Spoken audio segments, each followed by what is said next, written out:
tonight on CBC Vancouver News. 6 years. 6 years is... I'm okay with that. The Dutch man convicted for sexually extorting a Port Coquitlam teenager has been sentenced to the maximum prison time for his crimes in the Netherlands. Plus, major penalty. Air Canada is fined almost $100,000 after a Prince George man was forced to drag himself off a plane. And I have huge concerns about the way the wolves are being shot and that it is not resulting in a quick death. we have a CBC News investigation into BC's controversial wolf cull. This is CBC Vancouver News.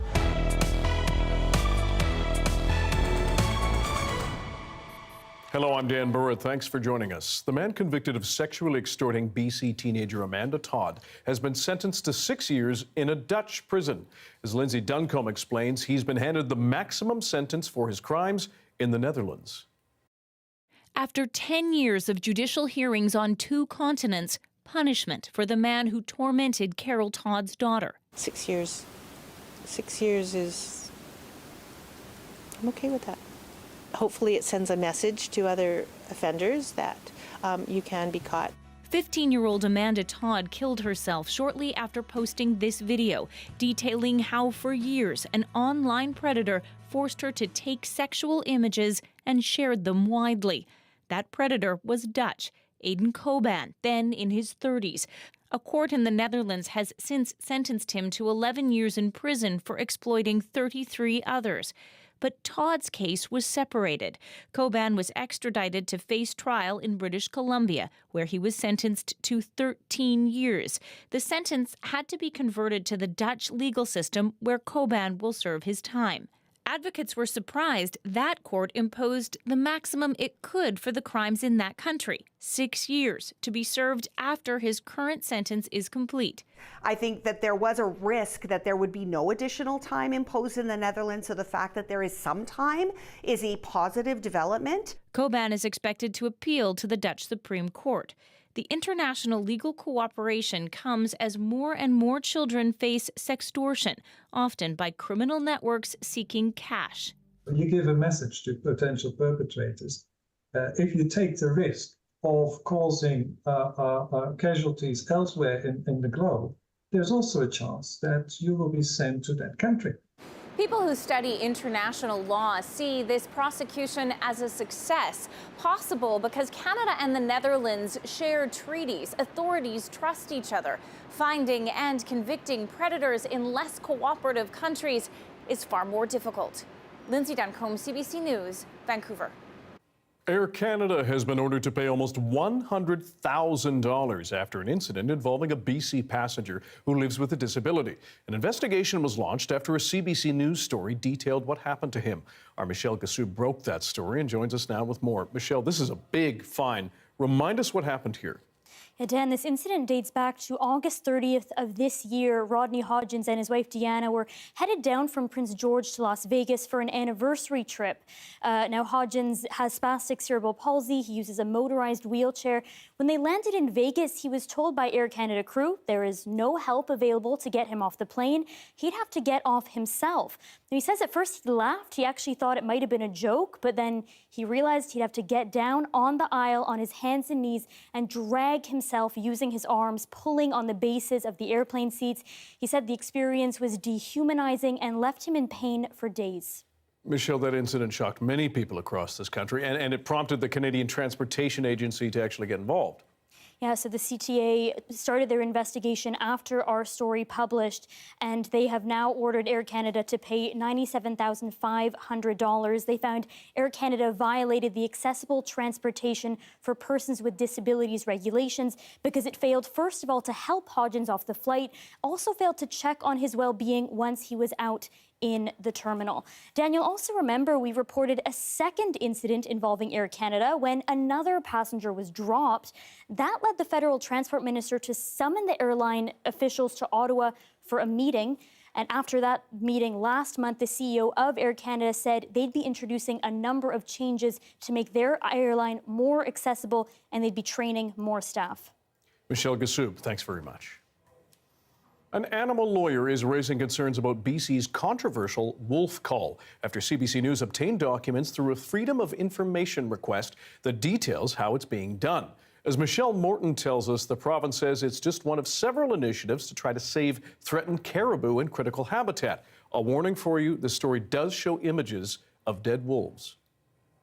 To conserve and revive threatened caribou populations, the province says it has been carrying out several initiatives since 2015.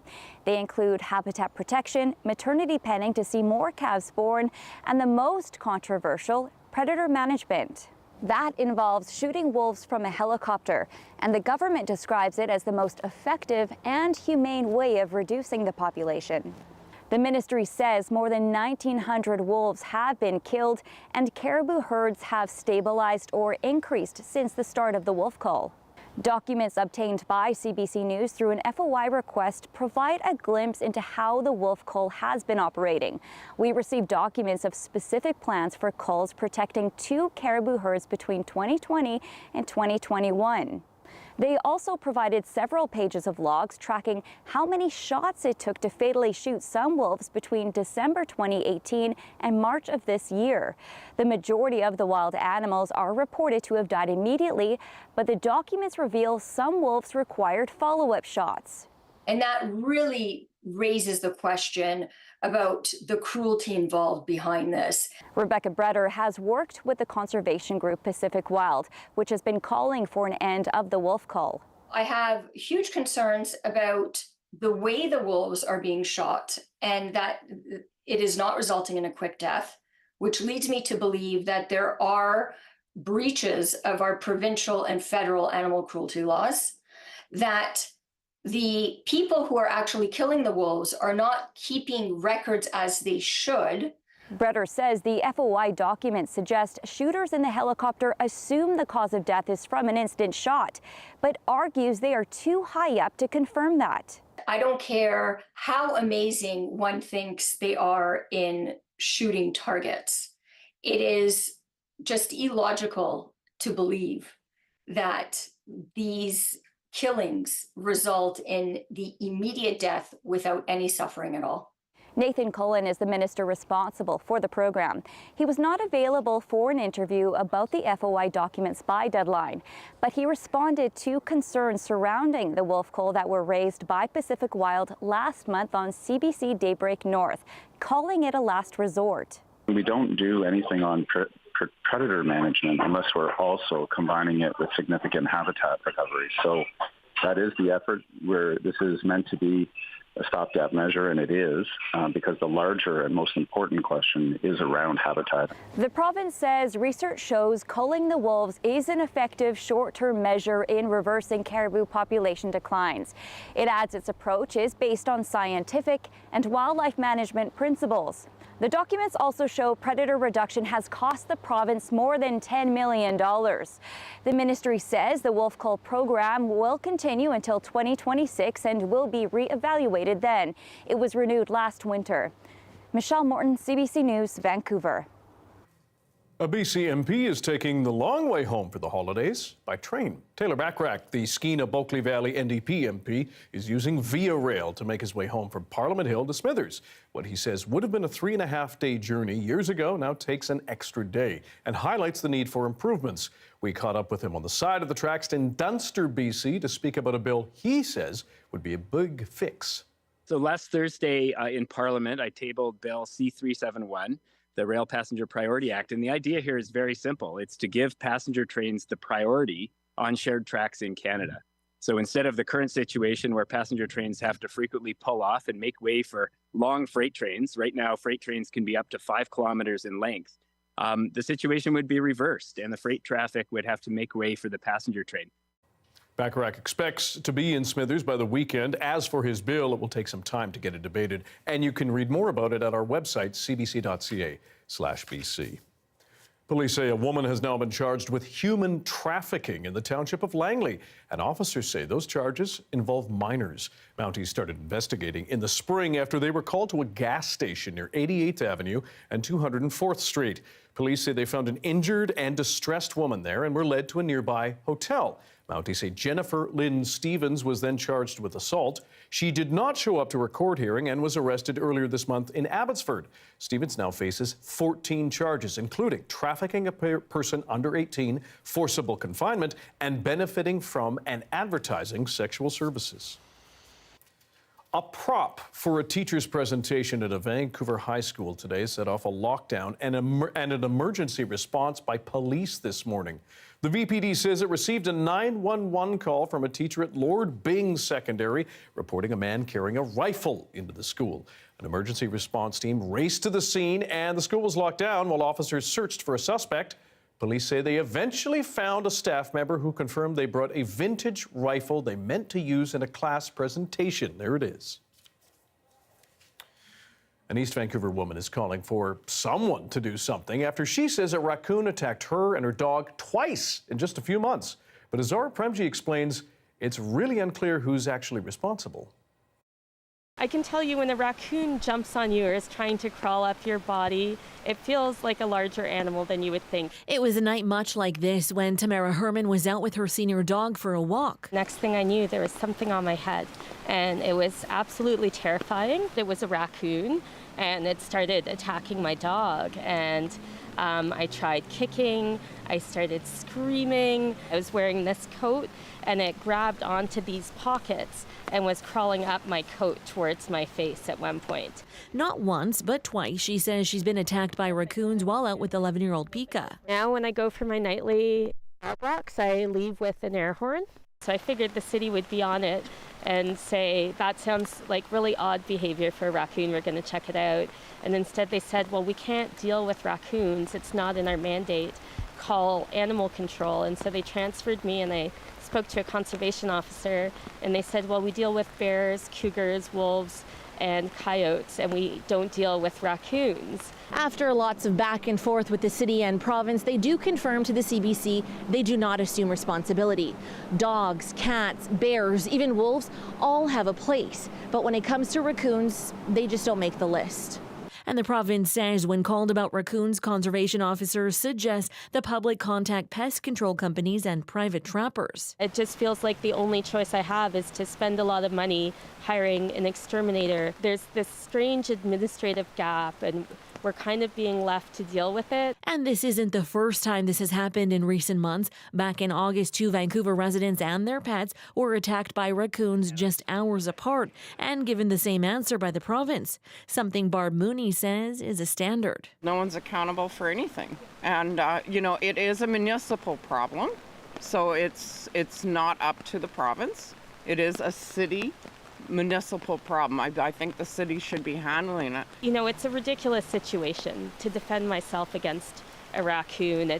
I don't understand why animal control or there's nobody that's authorized to deal with this issue. It just seems like completely ludicrous to me. Both fear if someone doesn't take responsibility to tackle the problem soon, things could get worse. What about a young child gets hurt? They're out of control. Dog walkers left to fend for themselves for now. Zara Premji, CBC News, Vancouver. The first building permit has now been issued in the village of Lytton, marking the start of that community's rebuild after it was wiped out by a massive fire 2.5 years ago. Evacuees have faced numerous delays and frustrations in that recovery process ever since. Bernie Fandrich is president of the Lytton and District Chamber of Commerce. He joined Stephen Quinn on the early edition this morning. I think Lytton will be more than what it was. The story is people would go to the post office here from 5 blocks away. It would take them an hour and a half to walk down because they would have to stop and talk to people and they say, let's go in for a coffee. And so this whole thing we're expecting to happen in even a more positive way than in the past. Fandrich expects at least 20 more permits to be approved for both homes and businesses by next spring. If you live in Victoria and are still stumped for Christmas gifts and you can handle an animal, the SPCA may be able to help you out. Take a look. 5 4-week-old kittens were left in a cardboard box outside the Victoria SPCA animal shelter recently. The society says the kittens are too young to be away from their mother and will continue to need to be syringe-fed kitten milk every few hours for the next 4 weeks. They will be available to take home in 2 weeks. Well, we're just days away from Christmas, but it will likely not be a snowy one for many people in BC. That has not stopped some teachers from dreaming of a snow day on the island, though. Teachers from Boony Elementary decided to get creative with a holiday music video. Have a look.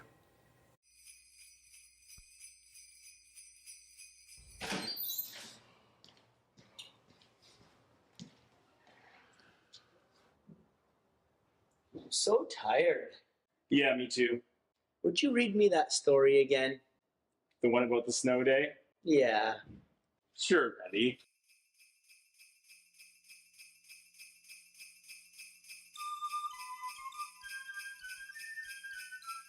Ho, ho, hoin'.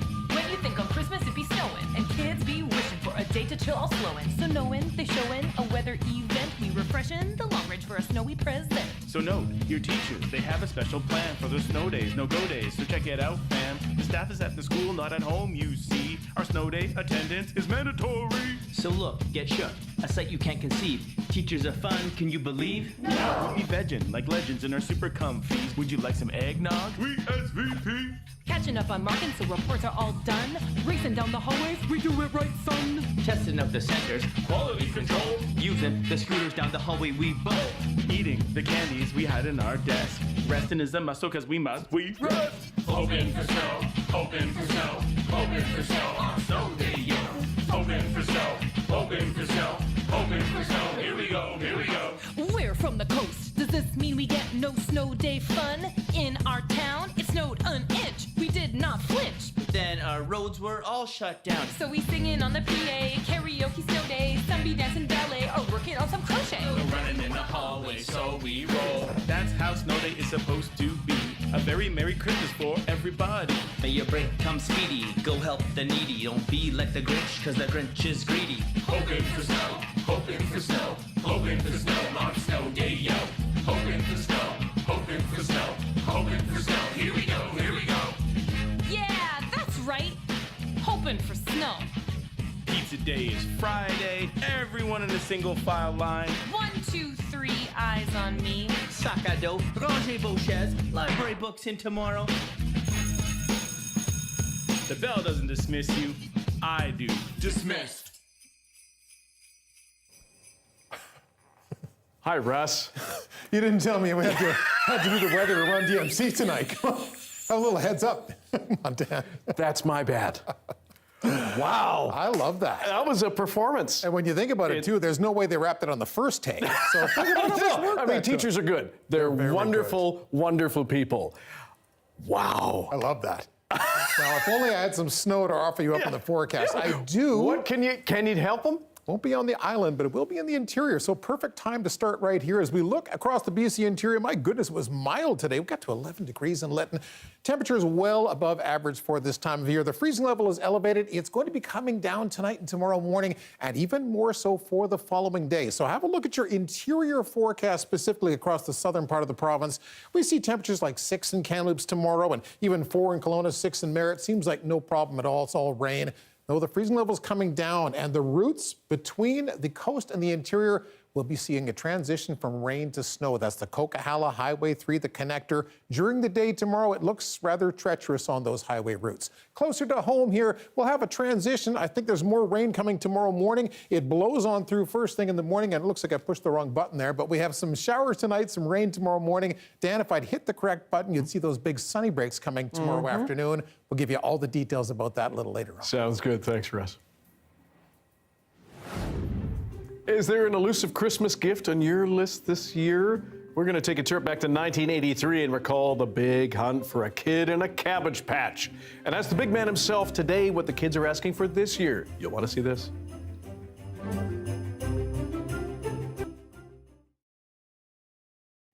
And thanks for being with us on our commercial-free live stream. A Winnipeg man was placed under public guardianship when he was hospitalized last December with dementia.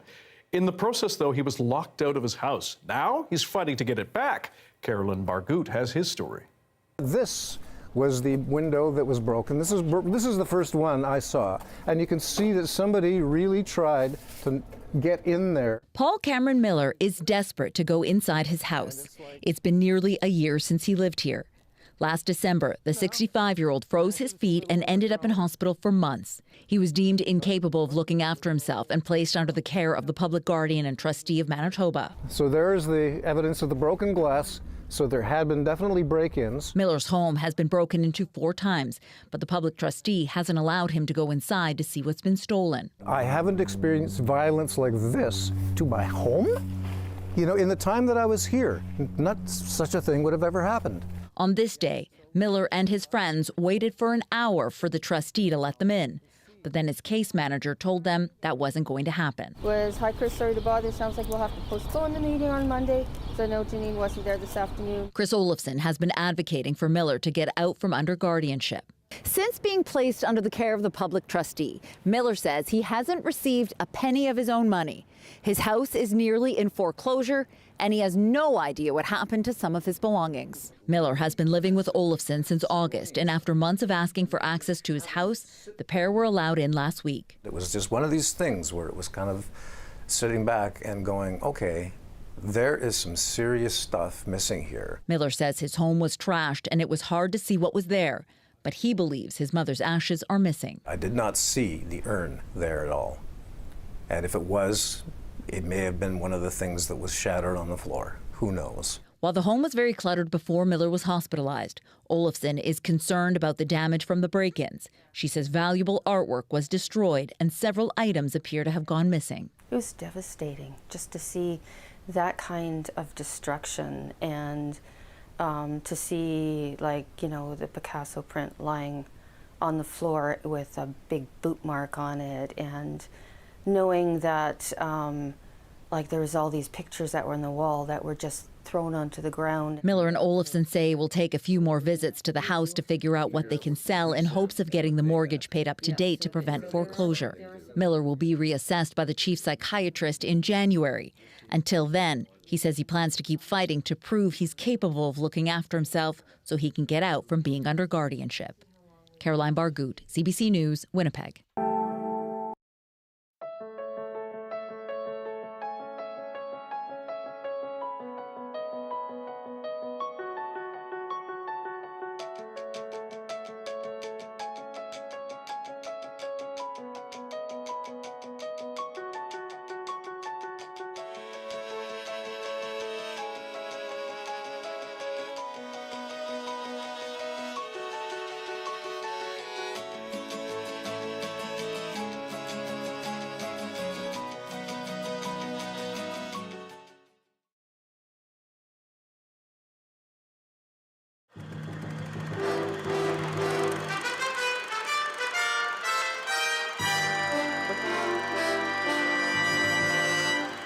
Tis the season. Are you ready for the holidays? Got the gifts everyone in your life wants? Each year, there's a hot must-have. In 2007, it was the Wii. In '96, Tickle Me Elmo. But nothing quite reached gift mania that hit some 40 years ago. In 1983, the toy everyone wanted was the elusive Cabbage Patch Kid. From the CBC archives, here's reporter Terry Dolan on the frenzied hunt for the perfect gift. The scene was Toy City in the Guildford Mall. The doors here don't open until 9:30 a.m., but people began lining up long before that. Inside the quiet store, 300 Cabbage Patch Kids were waiting on prominent display. Some people have been willing to pay hundreds of dollars for the dolls. These ones today were selling for $29.99. Outside, the line began growing a dozen people at a time. Other shoppers couldn't make it, so they phoned the store and tried unsuccessfully to have a doll or two stashed aside for them. And they used all kinds of excuses. That's right. You get the ones calling with the little girl who's an orphan and looks just like a Cabbage Patch doll and wants one herself. And you've heard a lot of stories. We've heard them all, just about. Back outside in the mall itself, the lineup was now even longer as the shoppers and the staff tensed up for the rush. Have you tried before to get a Cabbage Patch doll? Well, when I started my Christmas shopping, they had lots of them in the stores, and I figured they'd be around, so I didn't bother getting one, and then all of a sudden they were all gone. Yeah. How about you? You want a doll? What kind of a doll? Cabbage I got two girls, and we've been looking all over for them. We've been phoning some friends in England, and they're all gone there, so this is our last chance.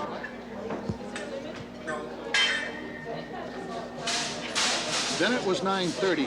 Doors opened and people were at first fairly orderly. Then one of them grabbed a shopping cart and the rush was on.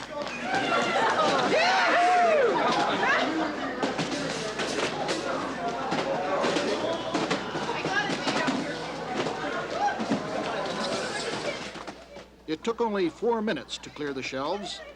Some people took more than they needed. Then they had a change of heart. There's a lady here that didn't get one, and then I'm going to give her one. How many have you got? I took 4, but I need 3, really. Really? Terry Dolan reporting in 1983 on what can only be described as a bit of a panicked rush for that elusive Cabbage Patch Kid. Well, we wanted to know, is there a must-have item this year? We sent our Shivani Joshi back to Guildford Mall some 40 years later to talk with someone who will know the answer to that question. I'm here with jolly old St. Nick, who's taken some time out of his very busy schedule to talk to us today. So Santa, can you share with us what is the gift that kids are looking for these days? What is that hot ticket item? Well, we've got a number of them. For the younger kids, I've been getting requests for Furbies, Barbies, and everything Barbie related. Of course, Barbie. Coco Melon, also Paw Patrol, Pokemon cards, that kind of thing. Those are all coming back, yes, eh? Yeah. And some kids, as they get a little older, they want remote controlled cars. Mm-hmm. They've even asked for drones. But as they get a little older, what they're starting to ask for are things like Lego sets. That is absolutely one of the biggest items, are the Lego sets. They want PlayStations, Nintendo Switches, virtual reality headsets. Oh, wow. Headsets in general. It's getting fancy. Yeah, yeah. So how have you seen that change over the years? Well, I think actually the older the kids are, the more they want electronics. Yeah. You know, and but there are some kids who, as they get even older, they're very practical. They say, Santa, could you give me some clothes and new shoes? That's what I'd ask for. Yes, exactly. And what is the most memorable gift someone's asked you for? Well, this is kind of funny, but one little boy said that he wanted me to bring him crackers. Okay. Another one asked if he could have pork and beans. And I know the parents rolled their eyes, but I can deliver that if that's their special gift. Why do they want that? Well, I think it's because that's the thing that they like the most, you know? Okay. This one boy wanted pork and beans because that was his favorite dish. Crackers for the other child was what they just loved to eat. Wow, So, I love that. Yeah. Well, thank you so much. Thank you for taking time out of your very busy schedule. Merry Christmas and happy holidays. Merry Christmas to you too. Thank you. Thank you. Shivani Joshi at Guildford Mall. And Santa, yes to Lego, yes to Nintendo, yes to crackers, yes to pork and beans. No Pokemon, please. The federal government has announced it will help extended family members in Gaza come to Canada. But will they be actually allowed to leave? That story's next.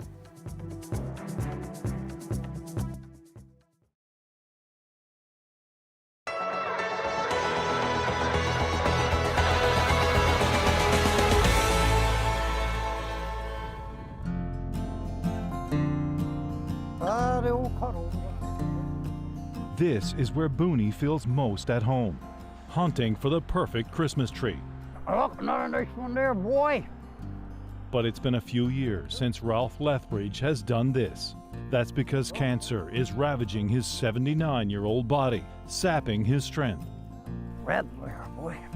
But Boony is a showman, so when he's asked to knock down a tree for old time's sake, he's up for the challenge. First, his trusty bucksaw. I had to take a break. But the wood is wet and sticky. It's a struggle. You come down in a minute. So he finishes the job with an axe. I got me, son. After years of chemotherapy and pills, Boony is back. How does it feel to have done that now today? Couldn't ask for better. Made me happy. Made me happy. For 4 decades, Boony's trees were in high demand. And if you couldn't afford it, no problem. Give them trees, poor. Give them a turkey. I always hand out candies for the little ones. Always. Just help people out. The Christmas tree side hustle, his reputation for giving, and his free-spirited personality made Boony a household name. Stop breathing, I gotta have smoke. He could even be mistaken for Santa if Santa smoked 4 packs a day. It was in the blood, boy. I can spend all day here now like this up there. He's the oldest of 16 children. He's worked as a sailor, fisherman, logger. He hunts and traps. The sign on the dining room wall is fitting. Sarcasm and wit are his calling cards. 7 years ago, Boony sacrificed his signature beard to help raise money for ALS, nearly $60,000. He also has a Medal of Bravery for saving a man from drowning. Boony doesn't ask for much. A whiskey, cigarette, time with family. He was always there for us, and I'll always be there for him, much as I can. I love the guy. Thank you. I love him. And after today, Boony is inspired, more determined than ever to keep fighting the cancer so he can get back into the tree business. I'm going to have the last go out with a bang with the Christmas tree open. I'm going to try it one more year next year if I'm alive. I got to. With Boony, everything is a bang. Life is large. Up into the sunset. And he plans to stretch out life's journey as long as he can. Terry Roberts, CBC News, Clarenville.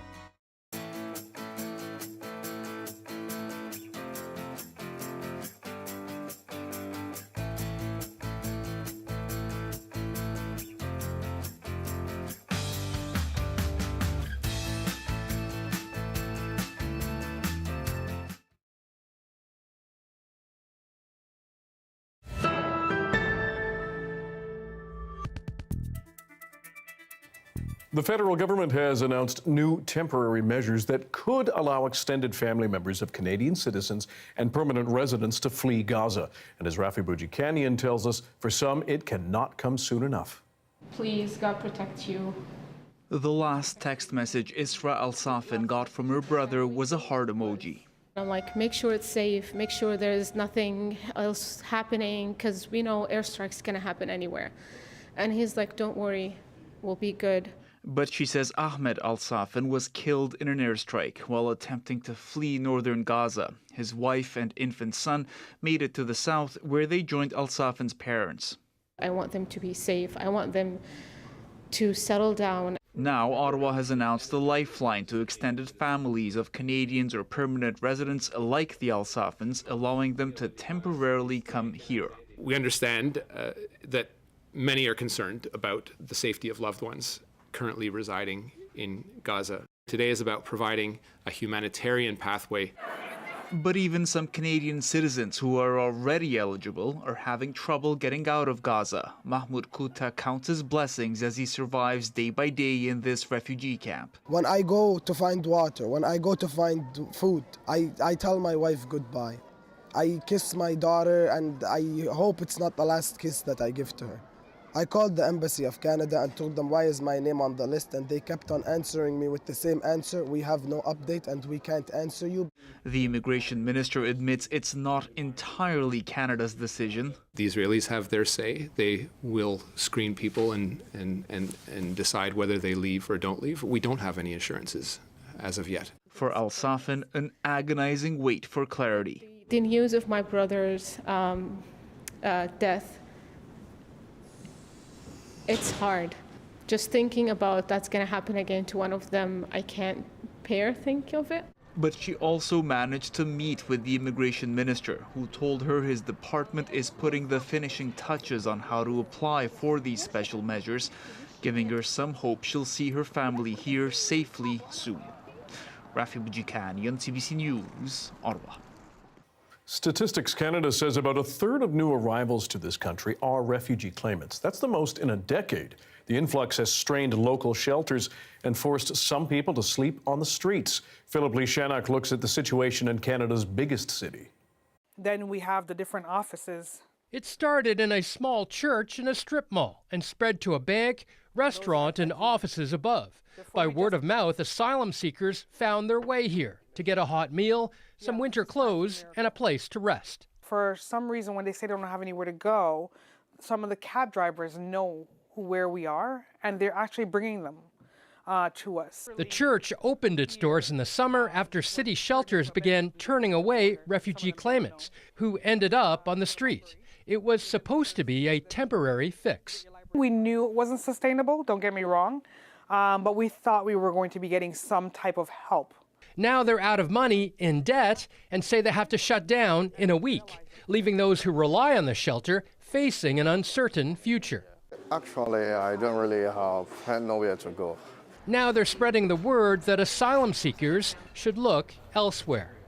It says closed for new intake, but while we're here, a family of 4 arrived and they weren't turned away. But that may change soon. Without further funding, organizers say they'll have to close for good just after Christmas. While not all asylum seekers need help finding shelter, the NDP leader says the situation is dire and the federal government needs to step in. They're not shelters, but churches have stepped up and provided places for people, and they've stretched themselves and their budgets to the limit. Organizers would like to keep their doors open. I'm hoping for a miracle. They're scrambling to get as many into the federal refugee system as possible, or they will have no recourse but the city shelter system, which is already turning people away. Philip Lishanok, CBC News, Toronto.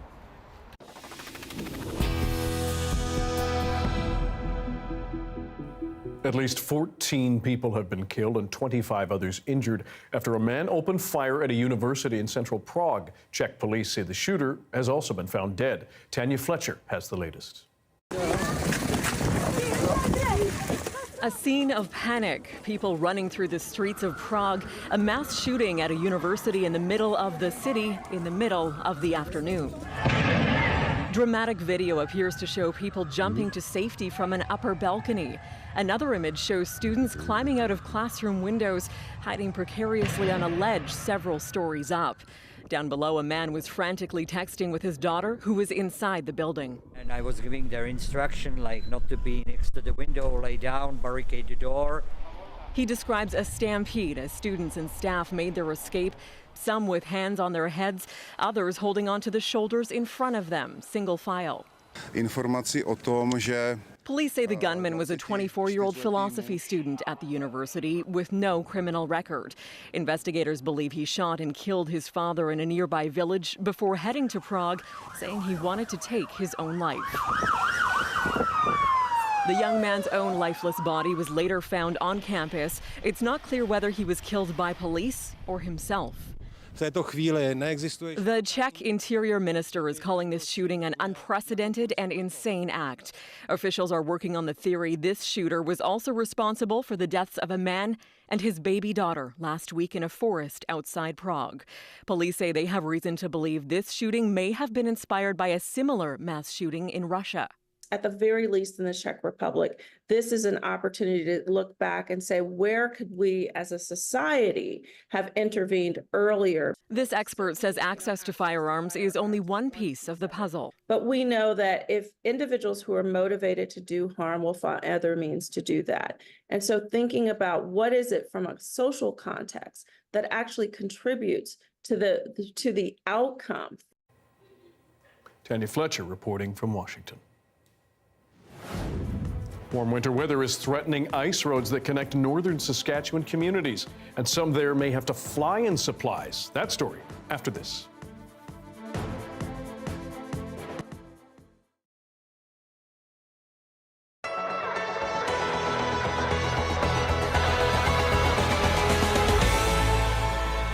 Okay, come on. Here's Corey to come and pick his gift. Hopefully you can reach. Okay, watch you don't fall. Okay, lift. There you go. Come and help him, Mommy. Awesome. Thank you for coming. Merry Christmas. You're welcome. I always wanted to do things for the kids. So I thought, well, this is my way of doing something for them. Yeah. The first year we did one. For boys and girls just lift combined. Okay, reach under. And we had got over 250 names. And then the second time we did it, we did 2 calendars, one for boys and one for girls. Merry Christmas. Well, this year we did 3. We got one for boys, one for girls, and we're trying out adults. It means a lot for a lot of people. They enjoy it watching and watching the kids come and pick up their gifts.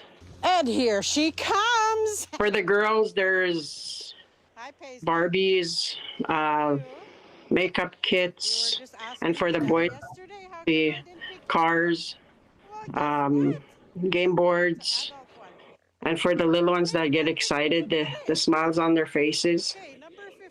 And I added elders this year in the adult calendars, and they really enjoy their gifts when they receive them.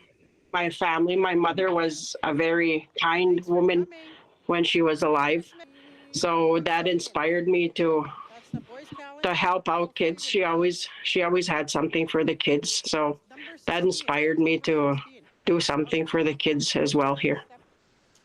Just to see the kids smile and after they get their gifts, it's priceless.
We're sharing really important information with the public, and I feel like this is exactly what our job is, especially as the public broadcaster, especially in morning radio. That's incredibly important. Hey, I'm Johanna Wagstaff. And hi there, I'm Rohith Joseph. And we're asking for 10 minutes of your day to go through the 10 things that the UN recommends we can all do when it comes to climate change. Please don't leave. No. And also, the things aren't new. We are just wired to not do them. We promise you to help you figure out your brains, and you and your people can make better choices to combat climate change. 10 Minutes to Save the Planet is available now on CBC Listen and everywhere you get your podcasts. The balmy winter conditions in parts of Canada are coming with a price for some people on the prairies. Many northern Saskatchewan communities depend on ice roads built each year on frozen rivers and lakes to get supplies from the rest of the province. As Pratyush Dayal reports, those communities are now in limbo. What's concerning right now? On Anne Robilart's Christmas list is ice that's 20 to 30 inches thick, so that ice roads that serve Hatchet Lake can operate. Right now, the ice is just 8 inches. The province says ice roads typically become operational in January, but with the warm start to winter, that is in jeopardy. Now, if it delays, it's going to throw everything off as to the plan of resupply. We have fuel, we have propane, we have housing materials to come in, and then the band had purchased 10 units of trailers that needs to come in. Robilart says they have enough fuel to last them until mid-February, but if the ice roads don't form by then, they could run out of fuel. The daily consumption is, it varies during the year, but the daily is about, I want to say, 22 to 3,000 liters per day. In Fond du Lac, the First Nation there is in a similar boat. Right now, the water is open in front of Fond du Lac in the channel. The way it looks like it's going to be a really tough year to have any ice roads. We live in an isolated community, and the ice road is the only time that we are able to drive out of our community, and I know a lot of people bring in their own supplies. It's kind of a struggle, right? So there's 3 communities up there that play pretty good, Hatchet Lake, Black Lake, and Fond du Lac. So we have to wait for an ice road to be made to go across to play the other communities. Fern says the last resort will be to fly in fuel and supplies, but that comes at a significant cost. For one flight with 10 barrels, 10 barrels is about 203 liters per barrel. That they were flown in, that cost us about $24,000. If the warm weather continues, it will make for a short ice road season. Typically, ice roads close for the season on March 31st or until weather allows. In a time of inflation, communities are hopeful that they do not have to rely on the expensive flights. Pritish Dayal, CBC News, Saskatoon. Meteorologist Russ Lequet joins us with our BC-wide weather forecast. Some challenges there. Anything similar here in BC, Russ? You know, that was a fascinating story, and I was not aware that they were that far behind with the, the building of the ice road. So I've got some good news embedded in our early winter forecast for the central part of the country as well as for BC. What's going on, Dan, is we're going to see some stratospheric warming occurring in mid-January. That should break down the polar vortex. We'll get larger lobes of that colder air spilling down across central Canada. When does winter begin? Well, it's less than an hour away, in fact, just a little bit later on this evening. The official winter solstice. Here we go with the new season. Across Canada, I particularly bring up this graphic to show you what is happening. Large areas of high pressure building over the central part of the country, keeping all of the colder air to much higher, more northerly latitudes, but that is going to change, as I say, second week in January. Let's pay attention to what's happening here on the coastline. Your BC weather over the next 24 to 36 hours governed by this pair of lows here. This one moving into the Gulf of Alaska. This one trailing up towards the coastline and dragging a cold front with it. So province-wide, it's still on the mild side in the short term. It will be cooling down, though, so across parts of the interior tomorrow, 1 above for Williams Lake as rain begins to mix with a little sleet and wet snow at times. Similar conditions in Golden, Cranbrook, maybe a couple of notches milder, but you get the idea. It's cooler everywhere. What I really want to point out is the mountain highways between the lower mainland and the southern interior could be treacherous as rain begins to change over to sleet and snow during the day tomorrow and tomorrow evening. Really risky driving in these areas here. As far as what's happening in the lower mainland, showers will ease off tonight. They're back tomorrow morning. Here comes that frontal system across Vancouver Island, so lots of rain on the way first thing in the morning, and then the wind will blow and things will begin to clear up. So for our first full day of winter, there are breaks of sun in the afternoon outlook tomorrow. It's a rainy morning and then a windy, partly sunny afternoon. We get a break this weekend. You can get your last-second holiday errands done because the weather pattern really calms down. That's not much of a break. Your Christmas Day and Boxing Day forecasts, at this stage, Dan, they're really wet and they're warm as well. I think the freezing level is back up again early next week. We're sort of in the soup for the holidays this year. We've had some practice with this over the years. Thanks, Russ. Shoppers may not be flocking to malls like they used to. The allure, though, is still there for some locations that are making an effort to attract people. Jamie Strachan tells us about a new mall in Toronto and how it's helping reshape the shopping experience. Canada has never seen a shopping mall like this, surrounded by condos in the heart of Toronto's downtown. No doors, no ceilings, no sprawling parking lots. I just think it's a beautiful building and it's stunning architecture. I love walking around. It feels like you're still outside but shopping at the same time, so it's a nice way to spend the day. While many traditional malls are struggling, there are successful attempts to revitalize and reinvent. The Well is a space where often the retail offerings are an afterthought. We have a lot of active, I would say experiential uses here where you can come and not just go into a store and leave, but rather come into a place and experience it for a number of hours. Well, the first thing that caught my eye was really just the idea that someone was opening a new mall in 2023. Alexandra Lang has written extensively about North American malls and says the Well's retail approach is unique. The focus is really not on fashion retail or big brands, but it's on the kind of shops that you want to have in your neighborhood. And I just think that is a really interesting kind of tweak to the mall formula to take it away from retail and back towards more of these services.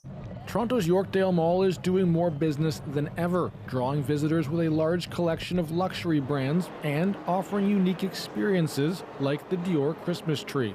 If there's an event, it's more exciting and you're more enticed to buy because you're here and, you know, someone's really gone out to reach out to you. Also, despite many predictions that online shopping would kill in-person retail, data shows that hasn't been the case. So when you're online, you don't know if you're getting what you think you're getting. At the same time, more than 80% of Canadians are Amazon shoppers, meaning malls have to offer more than a traditional shopping experience. Simply having a Gap store and a food court isn't going to cut it anymore. There has to be something more entertaining, more compelling to drive young people to those experiences, but they are indeed hungry for those physical experiences. Hungry to get out and do more than simply shop. Jamie Strachan, CBC News, Toronto.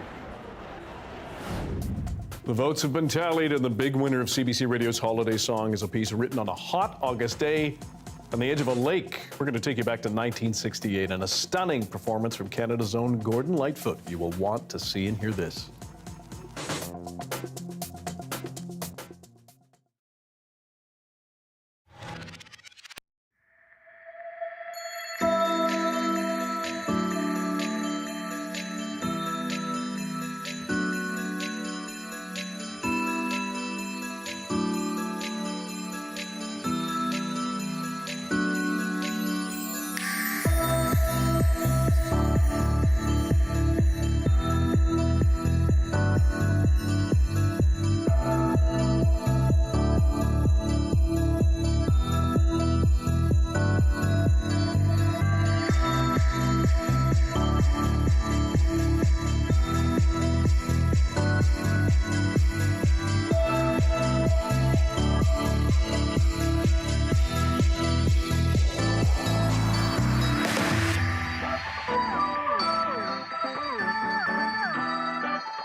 Hi, I'm Amy Bell, and here's what's in your CBC Vancouver inbox.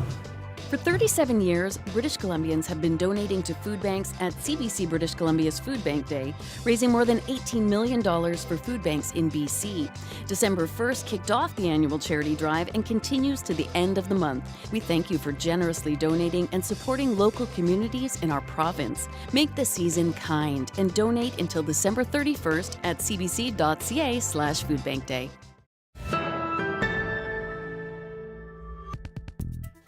Downward dog is a well-known pose for people who practice yoga. Less common, though, practicing yoga with a dog. These lucky Parisians got to enjoy some relaxing yoga while getting trampled by cuteness. The furry supervisors provided welcome disruption for those looking for a bit of stress relief, probably around this time of year. And these sessions by Puppy Yoga Paris are not limited to puppies. They offer classes with full-grown golden retrievers and some kittens. Well, 30 years strong and a holiday institution, Winter Harp has been enchanting audiences throughout BC with their Celtic Christmas concerts for years now. Their final performance of the season is tonight here in downtown Vancouver, and they stopped by our radio studios to give us a little taste of their holiday magic.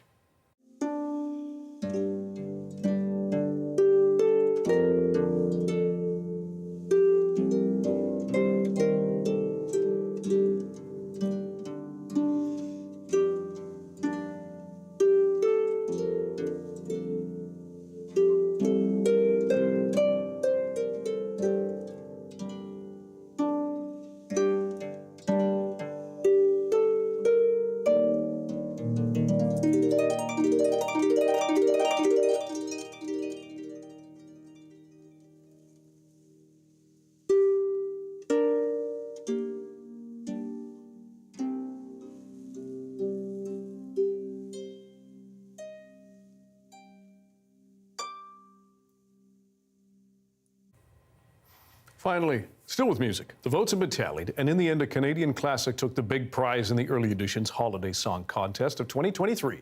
Gordon Lightfoot beat out the Pogues and fellow Canadian Joni Mitchell with his classic, Song for a Winter's Night. Bob Dylan once said when he listens to a Lightfoot melody, he always wished it would last forever. We thought we'd journey back in time to 1968 when Gordon Lightfoot sang on a CBC program called Show of the Week. Here's Lightfoot performing Song for a Winter's Night. It's a song about winter and things like that, sitting up all night, drinking and terrible things like that.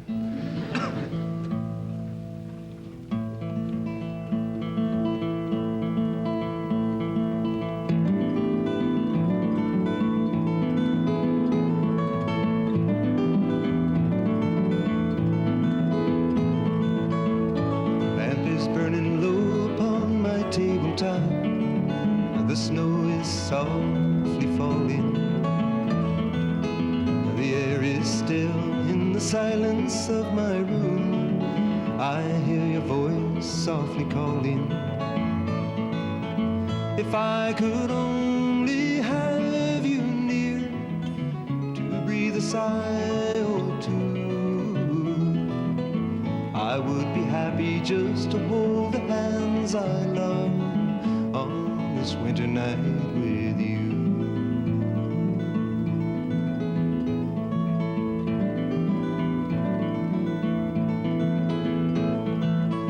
The smoke is rising in the shadows overhead.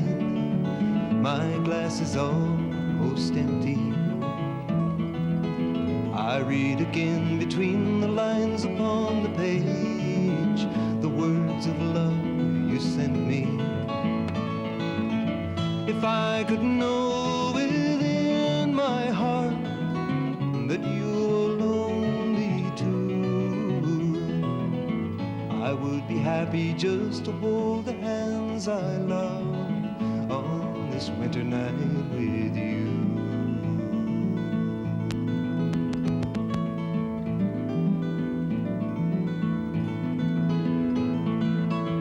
The fire is dying now, my lamp is growing dim. The shades of night are lifting. The morning light steals across my window pane, where webs of snow are drifting. If I could only have you near to breathe a sigh I would be happy just to hold the hands I love and to be once again with you. To be once again with you.